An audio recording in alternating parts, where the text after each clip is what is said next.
ஸ்ரீராமகிருஷ்ணா மருந்தியல் கல்லூரியில் 31வது பட்டமளிப்பு விழா நடைபெற்றது.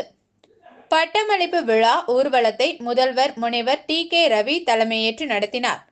அவரை தொடர்ந்து பட்டதாரிகள், நிர்வாக அறங்காவலர் சுந்தர் மற்றும் ஸ்ரீராமகிருஷ்ணா மருந்தியல் கல்லூரியின் துறை தலைவர்கள் வருகை புரிந்தனர். இதில் உரையாற்றிய டி.கே. ரவி, பட்டம் பெறும் மாணவர்களுக்கு வாழ்த்துக்களை தெரிவித்துக் கொண்டார். இந்தியாவில் மருந்தியல் கல்வியின் வளர்ச்சியில் முக்கியமான கட்டங்களை வலியுறுத்தினார். மருந்தாளுநர்கள் நோயாளி பராமரிப்பில் முக்கிய பங்கு வகிப்பதையும், மருந்துகளின் பாதுகாப்பான மற்றும் பொருத்தமான பயன்பாட்டை மேற்பார்வையிடுவதையும், அதே நேரத்தில் சமூகத்தில் ஆரோக்கியத்தை ஆதரிக்கிறார்கள் என்றும் வலியுறுத்தினார்.